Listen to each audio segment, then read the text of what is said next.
Bienvenidos. Hoy vamos a desgranar la historia de una de esas tecnologías que, literalmente, construyeron el mundo en el que vivimos. Es una historia de genios, de rivalidades brutales y de avances que lo cambiaron absolutamente todo. A ver, pensemos un momento. ¿Alguien se imagina hoy un mundo sin electricidad? Suena a locura, ¿verdad? Sin poder darle a un interruptor y que se haga la luz. Sin nuestros móviles, sin toda la infraestructura que hace que las ciudades funcionen. Pues aunque parezca mentira, ese mundo existió, y hace apenas 150 años.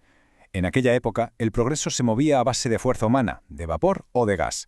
Pero todito, estaba a punto de cambiar por una chispa de ingenio en pleno corazón de Nueva York. Venga, vamos al lío. Aquí es donde empieza todo. En un sitio muy concreto, Pearl Street, con un primer paso que fue una auténtica osadía, llevar la luz eléctrica directamente a la gente. Imaginen la escena. Es el 4 de septiembre de 1882 y la central de Pearl Street se pone en marcha.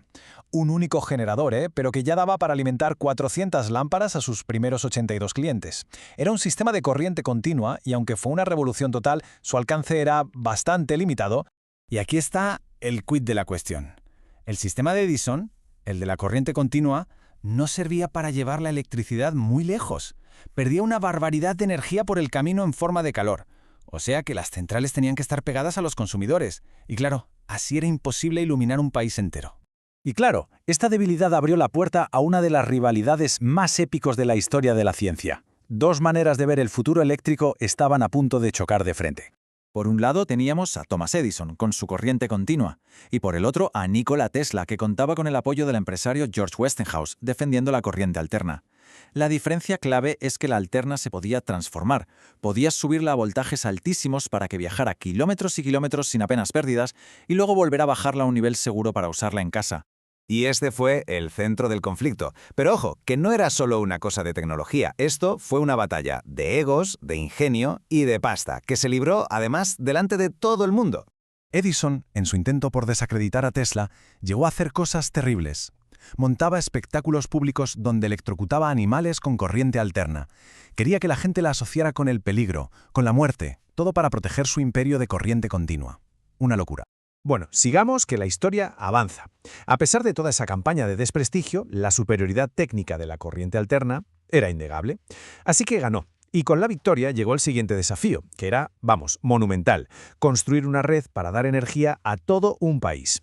Y aquí entra en escena una figura que a lo mejor no suena tanto, pero que fue crucial: Samuel Insull.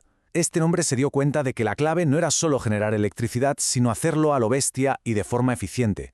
¿Qué hizo? Pues empezó a juntar pequeñas compañías eléctricas en corporaciones enormes.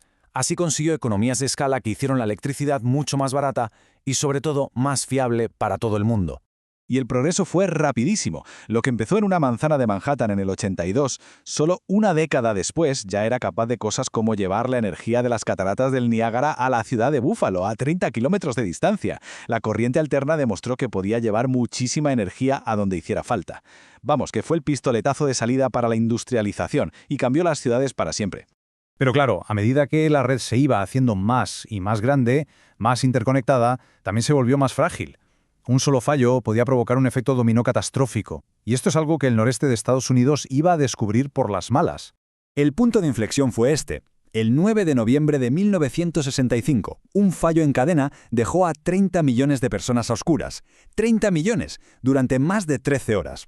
El gran apagón del noreste demostró que la fiabilidad de la red era un problema muy serio. La solución fue, coordinarse. Se creó el NERC, que al principio era una organización voluntaria. La idea era que las compañías eléctricas trabajaran juntas, establecieran unas normas comunes para evitar que un desastre como el de 65 se repitiera. Y ahora demos un salto hasta hoy. Vamos a ver en qué se ha convertido todo aquello. En la compleja y superregulada red de la que todos dependemos. Lo que empezó casi como un club de amigos es ahora una corporación sin ánimo de lucro reconocida por el gobierno federal. El NERC tiene autoridad para crear y hacer cumplir las normas de fiabilidad y supervisa un sistema interconectado gigantesco que abarca prácticamente todo el continente. Este diagrama nos enseña cómo fluye la energía en un país entero. Y lo que es alucinante es el papel central de la electricidad. Fíjense en ese bloque de generación de electricidad. Coge fuentes como el gas natural o la nuclear y las convierte en la energía que mueve nuestras casas, los comercios, las industrias. Es, literalmente, el motor de la economía moderna. Y si nos vamos a nuestras casas, vemos que la electricidad es casi tan importante como el gas natural. La usamos para la calefacción, para cocinar, para la luz, para el ocio. Es que nuestra vida doméstica ya es inseparable de ese flujo constante de electrones. La historia de la red eléctrica es una de innovación sin parar. De Pearl Street a las redes inteligentes de hoy, cada generación ha tenido sus propios retos. Y ahora, con la necesidad de tener energías más limpias y una red más resistente, la pregunta sigue ahí, flotando en el aire. ¿Cuál será la próxima gran chispa que lo vuelva a cambiar todo?